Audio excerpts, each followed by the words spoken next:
Bismillahirrahmanirrahim. Alhamdulillahirabbil alamin wassalatu wassalamu ala asyrafil anbiya'i wal mursalin wa ala alihi washabbihi ajmain. Okey, kita sambung untuk sesi yang kelima. Okey, muka surat 28 kita nak tahu siapakah ahli waris yang berhak mendapat harta pusaka. Ashabul irsi, siapakah kaum kerabat yang berhak mendapat harta pusaka. Dia ada dua, ada yang berhak, ada yang tak berhak. Kaum kerabat yang tak berhak tu dinamakan zawil arham, dan kaum kerabat yang berhak mendapat harta pusaka tu dinamakan ashabul irsi. Okey, dalam PowerPoint ni saya akan buat dalam bentuk peta minda yang mana peta minda ni saya namakan sebagai mawaris mind map, MMM, 3M ataupun 3M. Okey, mawaris mind map. Kalau kita tengok dalam muka surat 30, kita ada peta minda ahli waris. Okey,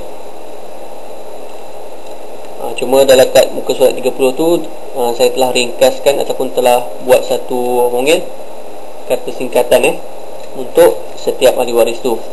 Jadi kalau nak detail kita tengok muka surat 28 tu. Okey, yang pertama kita mesti ada al-mayyit, si mati. Al-mayyit, si mati.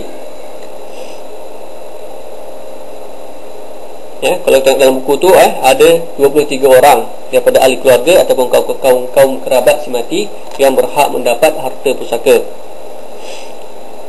Okey, kemudian kita bahagikan pula antara 23 orang tu dia ada tiga kumpulan. Tiga kumpulan, iaitu yang pertama pernikahan, an-nikah. Kemudian yang kedua an-nasab, nasab, hubungan nasab ataupun hubungan pertalian darah. Dan yang ketiga al-wala ataupun penghambaan ataupun tuan yang membebaskan hamba. Okey, kita mulakan dengan an-nikah. Okey, an-nikah, pernikahan ada dua orang lah, suami ataupun isteri. Kalau si mati itu lelaki, ahli waris dia isteri lah. Kalau perempuan yang mati, ahli waris dia adalah suami. Okey, yang kedua golongan nasab. Okey, dalam golongan nasab ni ada pula terbahagi pula kepada 4 golongan, iaitu yang pertama golongan aslu waris ataupun golongan orang tua. Yang ni ada 5 orang, iaitu yang pertama al-ab, bapa. Okey, yang kedua al-um, ibu, dan yang ketiga al-jad, datuk sebelah bapa. Keempat jaddah, nenek sebelah bapa. Dan yang terakhir jaddah minal nenek sebelah ibu. Adapun datuk sebelah ibu tak ada, tak dinamakan ahli waris, bukan ahli waris ashabul irsi. Ingat tu, ada 5 orang sahaja daripada aslul waris. Okey, kemudian kita turun pula kepada far'ul waris ataupun golongan anak beranak. Dia ada 4 orang.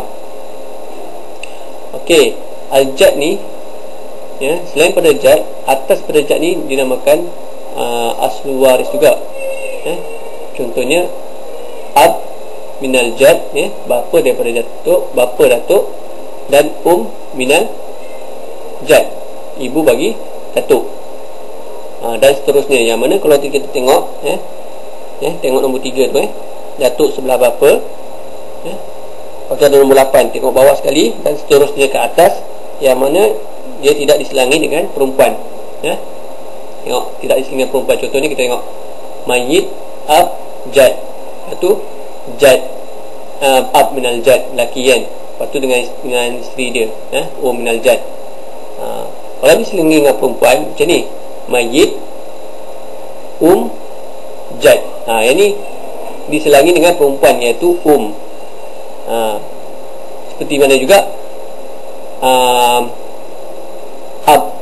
ab jaddah, ayah bagi nenek dan ibu bagi nenek.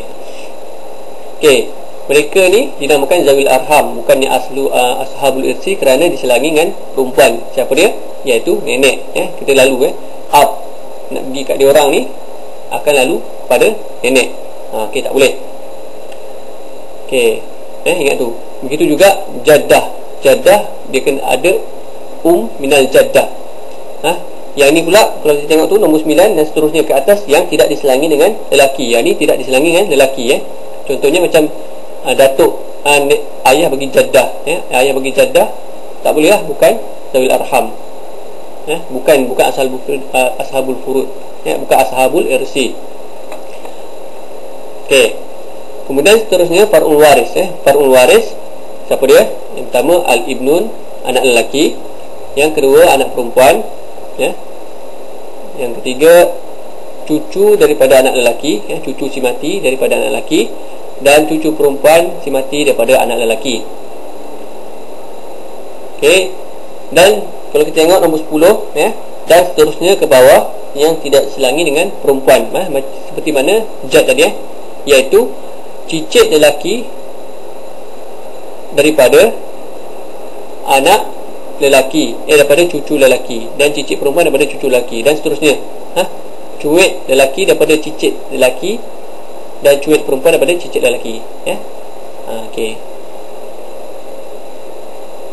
Okey, seterusnya al-hawashi ataupun golongan saudara mara. Kita ada yang pertama al-akhu syaqiq, saudara lelaki sekandung, dan yang kedua ukhtun syaqiqah, saudara perempuan kandung, dan yang ketiga akhul li'ab, saudara lelaki sebapa. Yang keempat ukhtun li'ab, saudara perempuan sebapa. Yang kelima ibnu akhi syaqiq, anak lelaki bagi saudara lelaki kandung.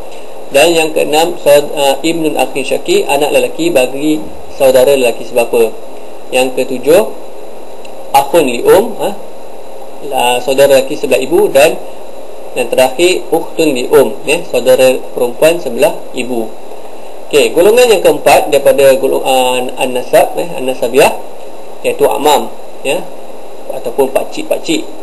Iaitu yang pertama ammu syaqiq, bapa saudara kandung sebelah bapa, dan ammu li'ab, saudara bapa saudara sebapa sebelah bapa, dan ibnu ammi syaqiq, anak lelaki bagi bapa saudara kandung, dan yang terakhir ibnu ammi li'ab, anak bagi bapa saudara sebapa, sebelah bapa. Okey, dan yang terakhir al-muqtiq ataupun muqtiqah, iaitu tuan yang membebaskan hamba. Tuan yang membebaskan hamba yang terakhir ni.